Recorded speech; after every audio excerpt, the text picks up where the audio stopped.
श्री कृष्ण गोविंद हरे मुरारी, हे नाथ नारायण वासुदेवा।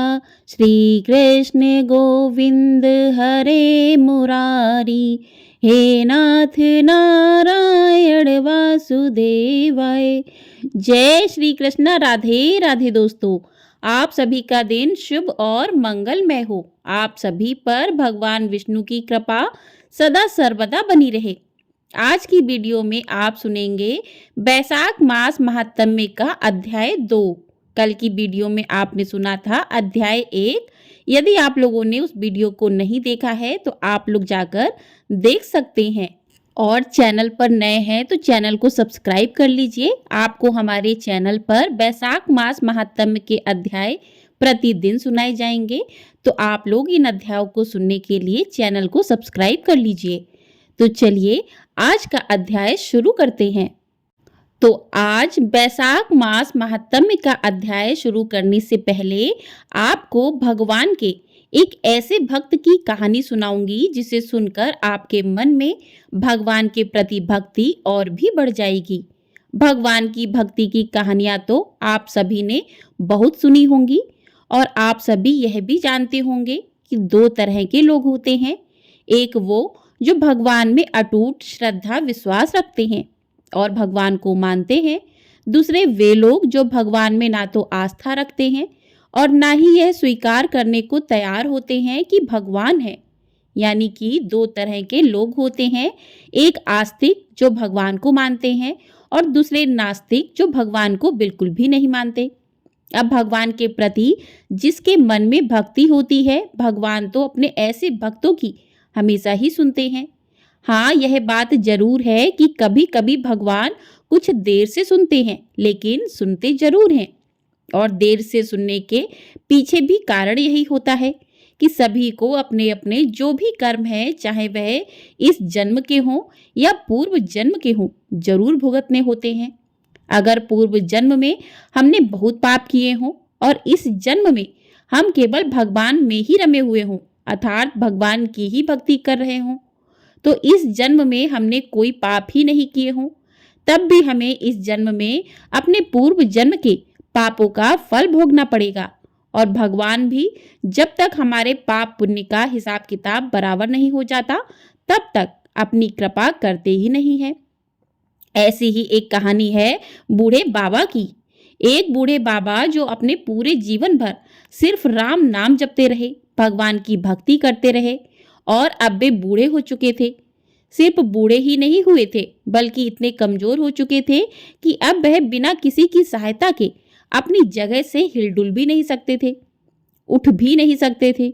ऐसी स्थिति में भी उन्होंने अपने मुंह से राम नाम को अपने से अलग नहीं होने दिया।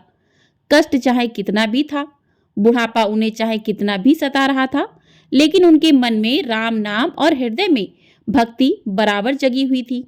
सारा दिन बिस्तर पर पड़े पड़े वह बूढ़े बाबा बस राम नाम जपते रहते और राम नाम लेने के कारण उन्हें अपनी तकलीफों को बर्दाश्त करने की शक्ति भी मिल रही थी। वह बूढ़े बाबा इतने कमजोर हो गए थे, इतने निःशक्त हो गए थे कि अपने नित्य कर्म भी वे अकेले उठकर नहीं कर सकते थे। उनके परिवार में उनके 2 बेटे भी थे, तो वे ही उनके नित्य कर्म करने में उनकी सहायता किया करते थे। जब बीमारी और बुढ़ापे के कारण बूढ़े बाबा बिस्तर से लग गए, तब शुरुआत में तो उनके वे दोनों बेटे बिना कुछ कहे खुद ही अपने बूढ़े पिता की सहायता कर दिया करते थे। फिर धीरे धीरे यह हुआ कि जब उनके पिता उन्हें आवाज लगाकर बुलाते तब वे आते। फिर धीरे धीरे यह होने लगा कि कई आवाजें लगाने के बाद वे उनकी सहायता करने के लिए आते थे। इस प्रकार जैसे तैसे समय बीतता गया और अब तो वे 4-5 बार आवाज लगाने के बाद भी बड़ी मुश्किल से आते थे। और यहाँ तक कि कभी कभी रात के समय बूढ़े बाबा को उनकी सहायता की आवश्यकता होती तो वे बुलाने पर भी नहीं आते। अब हालात ऐसे हो चले थे कि अक्सर बूढ़े बाबा अपना बिस्तर ही गंदा कर दिया करते थे। यह बुढ़ापा कुछ ऐसा ही होता है।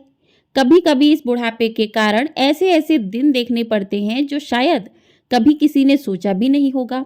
बूढ़े बाबा असहाय हो चुके थे, सिर्फ अपने बेटों के और अपने भगवान के भरोसे बिस्तर पर पड़े हुए थे। आवाज लगाते लगाते बूढ़े बाबा का गला सूख जाया करता और जब तक उनके बेटों से उन्हें सहायता नहीं मिलती तब तक वे ऐसे ही गंदे बिस्तर में पड़े रहते। बुढ़ापा और कमजोरी बढ़ती जा रही थी। बूढ़े बाबा की नजरें भी अब कमजोर हो चुकी थी। इतनी बदहाली में भी बूढ़े बाबा ने अगर किसी का साथ नहीं छोड़ा था तो वो था राम नाम का जाप। मन में हर समय और ओठों पर हर समय सिर्फ राम नाम बसा रहता था। एक दिन की बात है, बूढ़े बाबा को शौच करना था। अक्सर बिस्तर गंदा हुआ देखकर उनके बेटे भी उन्हें डांटने फटकारने लगते थे। एक दिन की बात है, बूढ़े बाबा को शौच जाना था तो उन्होंने किसी प्रकार हिम्मत करके किसी तरह अपने बेटे को आवाज लगाई। आवाज लगाते ही अगले ही पल किसी ने उनका हाथ बड़ी कोमलता से पकड़ लिया और उन्हें बड़े आराम से नित्य कर्म करवाकर उनके बिस्तर पर लिटा भी दिया। बूढ़े बाबा की नजरें बहुत कमजोर हो चुकी थी। उन्हें यह भी नहीं दिखाई देता था कि सामने जो उनकी मदद कर रहा है वह उनका कौन सा बेटा है, और कानों ने भी अब साथ छोड़ दिया था। उन्हें सुनाई भी बहुत कम पड़ता था। उस दिन बूढ़े बाबा को बड़ा आराम मिला। अब तो हर दिन का यह काम हो गया कि जब भी बूढ़े बाबा आवाज लगाते अगले ही पल उनकी सहायता करने के लिए कोई आ जाता और उनके सारे काम कराकर वहां से चुपचाप चला भी जाता।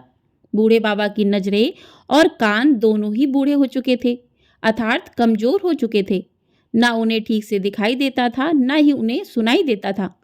लेकिन बूढ़े बाबा इतना सब कुछ होने के बाद भी इतना तो समझ रहे थे कि एक बार आवाज लगाने पर ही आने वाला उनका कोई बेटा तो नहीं हो सकता, और ना ही यह स्पर्श उनके बेटों का था। आखिरकार यह था कौन?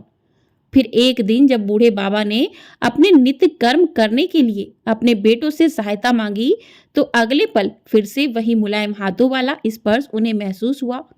सारा काम खत्म करने के बाद बूढ़े बाबा ने आखिरकार उस व्यक्ति का हाथ पकड़ लिया और उससे पूछा, बताओ तुम हो कौन?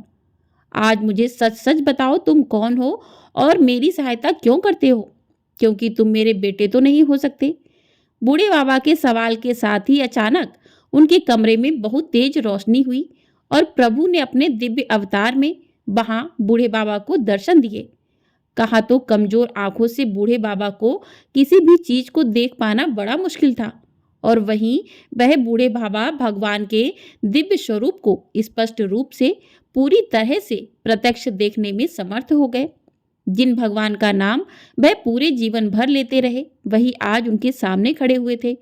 यह देखकर बूढ़े बाबा उनके चरणों में गिर पड़े। भगवान के स्पर्श से उनके शरीर में शक्ति आ गई थी, ताकत आ गई थी। चरणों में गिरकर उनके चरण पकड़कर वह बूढ़े बाबा बोले, प्रभु मैं तो धन्य हो गया जो आपने मुझे साक्षात दर्शन दे दिए, लेकिन प्रभु मैं बहुत शर्मिंदा हूँ क्योंकि मैंने आपसे हर दिन अपने नित्य कर्म करवाए, यहाँ तक कि कई बार आपने मेरा गंदा बिस्तर तक साफ किया। बूढ़े बाबा ने कहा, प्रभु मुझे क्षमा कर दीजिए। भगवान बूढ़े बाबा का हाथ थामकर बोले, मेरे लिए सारे काम एक जैसे हैं। अगर वह काम मुझे अपने भक्तों के लिए करने पड़े तो मुझे यह काम करने में बड़ी खुशी मिलती है। बूढ़े बाबा ने हाथ जोड़कर भगवान से कहा, प्रभु आप यह सब करने के बजाय मुझे मुक्त क्यों नहीं कर देते? ना आपको रोज रोज मुझे नित्य कर्म करवाने के लिए आना पड़ेगा और ना ही मैं इस तरह लाचार बेबस बस बिस्तर पर पड़ा रहूंगा। बूढ़े बाबा ने कहा, प्रभु क्या आपके दर्शन मात्र से मेरी मुक्ति संभव नहीं है? तब भगवान बोले कि यह सब प्रारब्ध के कारण है, क्योंकि तुम्हारा प्रारब्ध बहुत कठिन है। तुमने पूर्व जन्म में ऐसे कर्म किए हैं जिसके कारण इस जन्म में इतनी जल्दी उनसे मुक्त हो पाना संभव नहीं है। अगर तुम्हारे पूर्व जन्म में पुण्य अधिक होते तो मेरे दर्शन मात्र से आज तुम मुक्त हो जाते। मैं चाहूं तो तुम्हें अभी अभी मुक्त कर सकता हूं, लेकिन फिर होगा यह कि अगले जन्म में तुम्हें फिर से प्रारब्ध भोगने के लिए आना पड़ेगा। इसलिए मैं तुम्हें खुद तुम्हारे पूर्व जन्म के सभी पापों से मुक्त करवाने के लिए इस समय सहायता कर रहा हूँ। ऐसा कहकर भगवान वही अंतर्ध्यान हो गए। फिर कुछ महीने इसी प्रकार तकलीफें झेलने के बाद आखिरकार उन बूढ़े बाबा को मुक्ति मिल गई।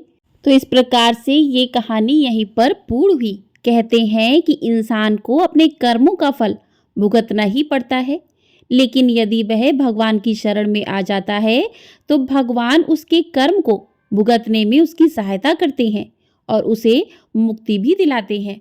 प्रेम से बोलिए श्री कृष्ण कन्हैया लाल की जय। तो प्रिय श्रोताओं, अब हम सुनते हैं आज का अध्याय।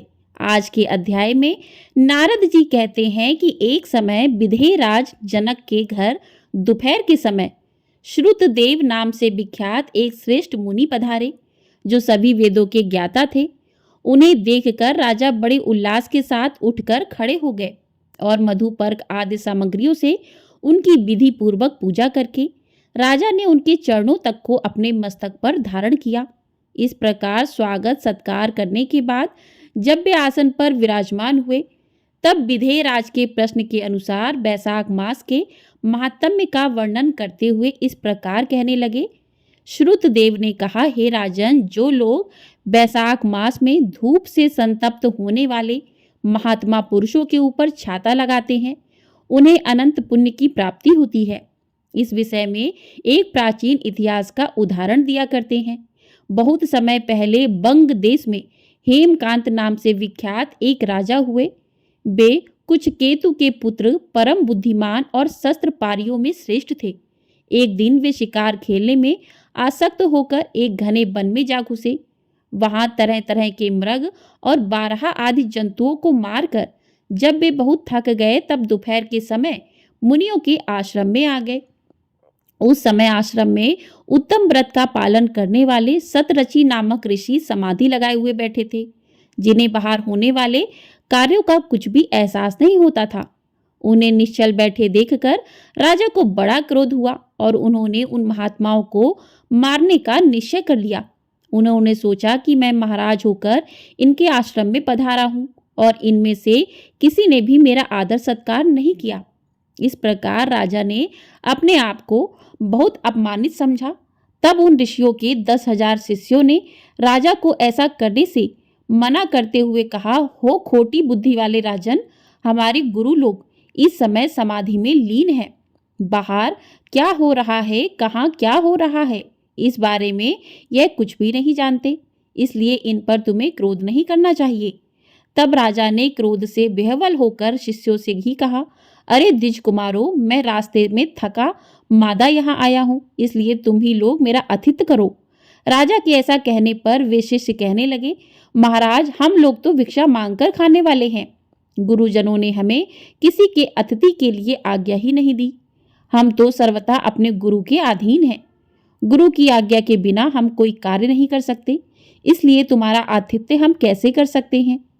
शिष्यों का यह उत्तर पाकर राजा ने उन्हें मारने के लिए धनुष उठा लिया और कहने लगा कि मैंने हिंसक जीवों और लुटेरों के भय आदि से जिनकी अनेकों बार रक्षा की है, जो मेरे दिए हुए दानों पर ही पलते हैं, वे ही आज मुझे सिखलाने चले हैं।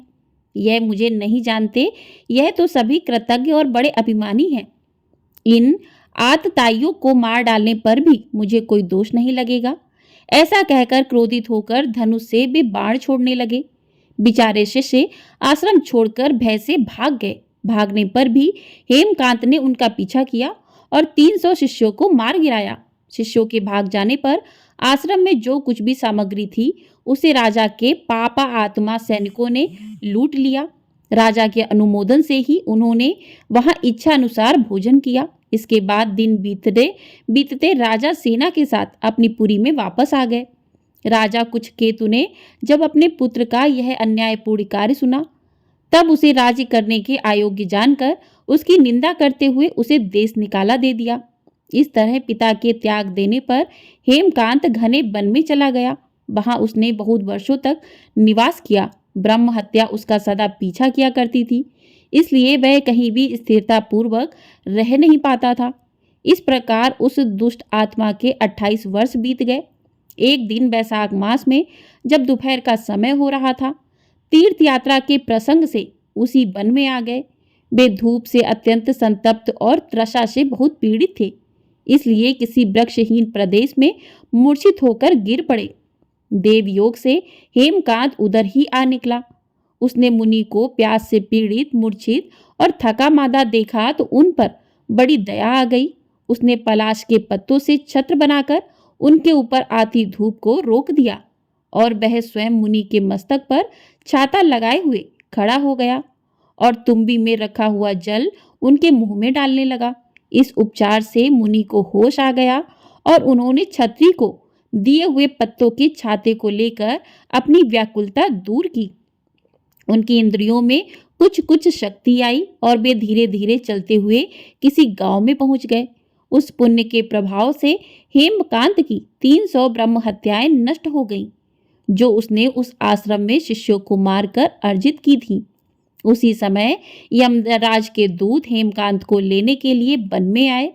उन्होंने उसके प्राण लेने के लिए उसमें संग्रहणी रोग पैदा कर दिया।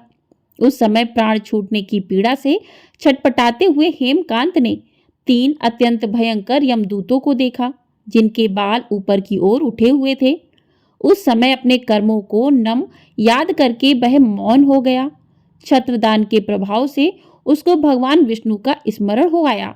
उसके स्मरण करने पर भगवान महाविष्णु ने विश्वसेन से कहा कि तुम शीघ्र जाओ, यमदूतों को रोको और हेम की रक्षा करो। अब वह निष्पाप होकर मेरा परम भक्त हो गया है। उसे नगर में ले जाकर उसके पिता को सौंप दो। साथ ही मेरे कहने से कुछ केतु को यह भी समझाना कि तुम्हारे पुत्र ने अपराधी होने पर भी वैशाख मास में छत्र दान करके एक मुनि की रक्षा की है, इसलिए अब वह पाप रहित हो गया है।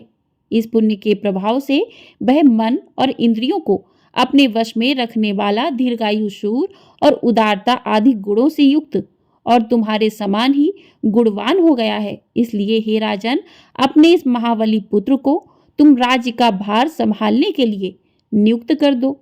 भगवान विष्णु ने तुम्हें ऐसी ही आज्ञा दी है। इस प्रकार राजा को आदेश देकर हेमकांत को उनके अधीन करके फिर यहाँ वापस लौट आओ।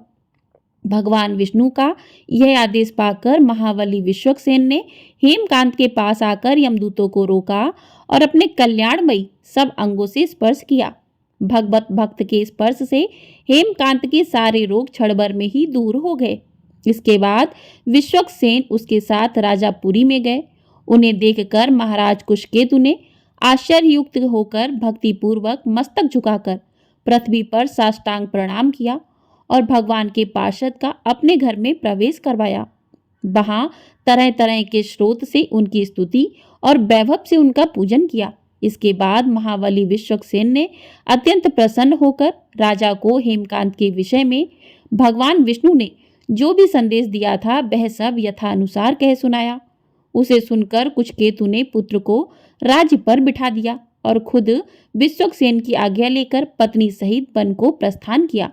इसके बाद महामना विश्वक्सेन हेमकांत से पूछकर और उसकी प्रशंसा करके श्वेत द्वीप में भगवान विष्णु के समीप चले गए।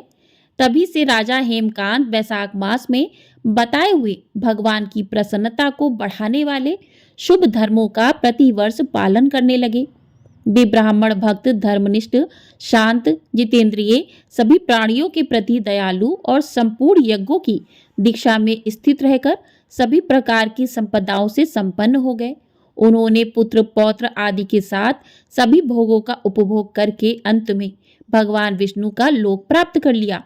वैशाख सुख से साध्य अतिशय पुण्य प्रदान करने वाला है। पाप रूपी ईंधन को अग्नि की तरह जलाने वाला, परम सुलभ तथा धर्म, अर्थ, काम, मोक्ष चारों पुरुषार्थ को देने वाला है। प्रेम से बोलिए जय श्री कृष्णा, राधे राधे। तो आज का अध्याय यहीं पर समाप्त हुआ। बोलिए भगवान विष्णु की जय। इसके आगे का वृत्तांत हम अगले अध्याय में सुनेंगे। अब सुनते हैं वैशाख मास में सुनी जाने वाली बांदरी की कहानी। तो प्रिय श्रोताओं, एक राजा था। वह वैशाख माह में प्रतिदिन ब्रह्म मुहूर्त में उठकर गंगा जी में स्नान करता था। राजा का आदेश था कि मुझसे पहले गंगा जी में कोई भी स्नान नहीं करेगा। जब राजा गंगा जी में स्नान करने जाता तो उन्हें प्रतिदिन शांत जल के बजाय हलचल युक्त जल दिखाई देता था। इससे राजा को संदेह होता था कि निश्चय ही मुझसे पहले कोई गंगा जी में स्नान करता है। इसलिए राजा ने नदी के तट पर पहरेदार बिठा दिए। गंगा जी के तट पर एक वृक्ष था जिस पर एक बंदरिया रहती थी। वह प्रतिदिन राजा के स्नान करने से पूर्व स्नान करके वृक्ष पर चढ़कर बैठ जाती थी। इस प्रकार पूरा वैशाख माह व्यतीत हो गया, किंतु अंतिम दिन राजा के सिपाही ने उसे देख लिया और बंदरिया को पकड़कर राजा के पास ले गए। उन्होंने कहा कि यह बंदरिया आपसे पूर्व प्रतिदिन गंगा जी में स्नान करती है। राजा की प्रतिज्ञा थी कि यदि कोई भी स्त्री मुझसे पूर्व स्नान करती होगी तो मैं उससे विवाह कर लूंगा। इसलिए राजा को बंदरी से विवाह करना पड़ा। वैशाख स्नान के पुण्य से बंदरी के गर्भ ठहर गया। 9 मास पूर्ण होने पर बंदरी ने राजा से पूछा कि शिशु जन्म के समय मुझे क्या करना चाहिए। तब राजा ने महल में एक घंटी लगवा दी और बंदरी से कहा कि जब तुम्हें दर्द हो तो उसे बजा देना, मैं संपूर्ण प्रबंध कर दूंगा। राजा की अन्य रानियां भी थीं जिनकी कोई संतान नहीं थी। बंदरी को गर्भ है यह समाचार जानकर अन्य रानियां मन ही मन बंदरी से ईर्ष्या करने लगी और भावी संतान का नाश करने हेतु विभिन्न योजनाएं बनाने लगी। घंटी लगी देखकर एक रानी ने बंदरी से इसका कारण पूछा। बंदरी ने संपूर्ण वृत्तांत बता दिया। रानी ने उसे बहकाया कि एक बार घंटी बजाकर तो देख ले कि राजा आते हैं या नहीं। बंदरी ने घंटी बजाई तो राजा दौड़े दौड़े महल में आए और घंटी बजाने का कारण पूछा। बंदरी ने उत्तर दिया कि मैंने तो रानियों के कहने पर घंटी बजाई थी। तब रानियों ने राजा से कहा कि यह तो पशु है और ना जाने कितनी बार घंटी बजाएगी। इस प्रकार कहकर उन्होंने घंटी को हटवा दिया। कुछ दिनों बाद जब बंदरी के शिशु जन्म का समय आया, उसने अन्य रानियों से पूछा कि मैं क्या करूं। तब रानियों ने कहा कि तुम आंखों पर पट्टी बांधकर सो जाओ। बंदरी के वैशाख माह के स्नान के पुण्य प्रताप से एक सुंदर पुत्र हुआ। शिशु के जन्म होते ही उसके रोने से पूर्व ही रानियों ने उसे एक टोकरी में रखकर दासी को दे दिया और आदेश दिया कि इसे नदी में बहाकर आओ। उस शिशु के स्थान पर एक पत्थर रख दिया और राजा को कहलवा दिया कि बंदरी ने एक पत्थर को जन्म दिया। राजा ने सुना तो उन्होंने संतोष कर लिया कि जब दूसरी रानियों के संतान नहीं है तो यह तो बंदरी है, इसके क्या संतान होगी। उधर दासी ने उस सुंदर शिशु को नदी में ना बहाकर कुम्हार के खंडर में रख दिया। दूसरे दिन कुम्हार और कुम्हारिन खंडर में आए तो वहां एक सुंदर शिशु को रोते हुए देखा। कुम्हार और कुम्हारिन भी निसंतान थे। उन्होंने उस शिशु को अपने लिए भेजी गई भगवान की भेंट माना और बड़े प्रेम से शिशु का पालन पोषण करने लगे। कुछ बड़ा होने पर बालक को यह ज्ञात हुआ कि वह रानी बंदरी का पुत्र है जिसे रानियों ने मरवाना चाहा था। एक दिन वह कुम्हार के बनाए हुए मिट्टी के हाथी और घोड़े लेकर पनगढ़ पर गया। दासियों को देखकर कहने लगा कि आओ रे मेरे मिट्टी के हाथी और घोड़े पानी पियो। जब दासियों ने यह बात सुनी तो वे हंसने लगी और बोली, अरे मूर्ख, कभी मिट्टी के हाथी घोड़े भी पानी पीते हैं क्या। इस पर बालक ने कहा, कभी बंदरी के भी पत्थर जन्म लेता है क्या। उस बालक की यह बात दासियों ने जाकर महल में कही। तब रानियों ने दूसरे दिन विष मिलाकर लड्डू भेज दिए। ईश्वर की कृपा से लड्डू गोंद और बादाम के हो गए और उन लड्डू को खाने से उस लड़के की मृत्यु नहीं हुई। यह समाचार दासी ने रानी को बताया और रानी ने राजा से कहकर कुम्हार को देश से निकलवा दिया। कुम्हार वन में रहने लगा। तत्पश्चात अगले वर्ष चैत्र माह में माता गणगौर के पूजन का दिन आया तो बंदरी का पुत्र 108 करवे और 108 गोली लेकर तथा घड़े में पानी भरकर बगीचे के बाहर बैठ गया। उधर राजा की ओर साहूकार की पुत्रियां गणगौर बनाने के लिए मिट्टी लेने आईं और बगीचे में खेलने और झूलने लगी। कुछ समय बाद उन्हें प्यास लगी। तब उन्होंने बंदरी के पुत्र से जल पिलाने के लिए कहा। उस बालक ने उत्तर दिया कि मेरे पास एक गोली है, उसे खाते जाओ और मेरी चारों ओर फेरे लगाती जाओ, तब मैं तुम्हें जल पिलाऊंगा। पहले तो कन्याओं ने मना किया किंतु प्यास तीव्र होने के कारण मान गई। इस प्रकार गोली खाने और उस युवक के साथ फेरे लेने से वह गर्भवती हो गई। बाद में जब उनके माता पिता को यह ज्ञात हुआ तो वे सभी कुम्हार के पास आए और संपूर्ण वृत्तांत सुनाया और कहा कि तेरे पुत्र ने हमारी कन्याओं से विवाह किया है, अब तुम्हें इन्हें अपने पास रखना होगा। कुम्हार ने निर्धन होने के कारण असमर्थता व्यक्त की। 2 कन्याओं के माता पिता ने बहुत सारा धन देकर अपनी कन्याओं को कुम्हार के घर विदा किया। कुम्हार के घर 108 बहुएं आ गईं और कालांतर में उनके 108 पोते हो गए। कुम्हार ने समस्त नगरी को भोजन हेतु निमंत्रण दिया और राजा को भी बुलवा लिया। राजा के यहाँ से रानी बंदरी के अतिरिक्त सब भोजन हेतु पधारे। तब राजकुमार राजा की आज्ञा लेकर बंदरी को लेने रथ पालकी लेकर गया और उसे लाकर सभा में सबसे ऊंचे स्वर्ण आसन पर बिठाया। राजकुमार ने अपने सभी पत्नियों को समझा दिया था कि बंदरी मुझे जन्म देने वाली माता है। एक एक बहुरानी बंदरी के चरण स्पर्श करती गई और एक एक सोने का सिक्का और पोते को गोद में देती गई। जब राजा और अन्य रानियों ने यह सब देखा तो कुम्हार के पुत्र से इसका कारण पूछा। रानियों को संदेह होने लगा कि यह अवश्य ही बंदरी का पुत्र है। इसलिए रानी और रूठ कर राजा को कहने लगी कि कुम्हार के पुत्र ने हमारा अपमान किया है और बंदरी का सम्मान किया है, अतः हम लौटकर जा रहे हैं। इधर राजा को पुत्र के जन्म का संपूर्ण रहस्य ज्ञात हो गया था, इसलिए उन्होंने रानियों को देश से निकाल दिया और अपनी सभी पुत्र बधू एवं पोतों को लेकर महल में आए। राजकुमार का राज तिलक हुआ। कुम्हार और कुम्हारिन को राजकुमार ने महल में रहने के लिए निवेदन किया, किंतु वे नहीं माने। तब राजा ने उन्हें ढेर सारा धन दिया और बैसाख स्नान का इतना महत्व है तो सबको बैसाख स्नान करना चाहिए। बंदरी ने बैसाख स्नान किया तो उसे राजा का राज्य, पुत्र, बहुएं आदि प्राप्त हुए। ईश्वर जैसे बंदरी को पुण्य मिला, इस प्रकार हमें भी पुण्य देना। कथा कहने वाले और कथा सुनने वाले सभी को पुण्य देना। प्रेम से बोलिए भगवान विष्णु की जय। तो इस प्रकार से आज का अध्याय और बांदरी की कहानी पूर्ण हुई। आपको ये वीडियो पसंद आई हो तो वीडियो को लाइक कर लीजिएगा। चैनल पर नए हैं तो चैनल को सब्सक्राइब भी कर लीजिएगा। आपको हमारे चैनल पर प्रतिदिन बैसाख मास महात्म्य के अध्याय सुनाए जाएंगे और बैसाख मास की कथाएं सुनाई जाएंगी। यदि आप इन अध्यायों को सुनना चाहते हैं तो चैनल को सब्सक्राइब कर लीजिएगा, जिससे आपको हमारे चैनल पर अपलोड होने वाली वीडियो समय से प्राप्त हो सकेंगी और आप इन अध्यायों का रसपान कर सकेंगे। प्रेम से बोलिए जय श्री कृष्णा। राधे राधे।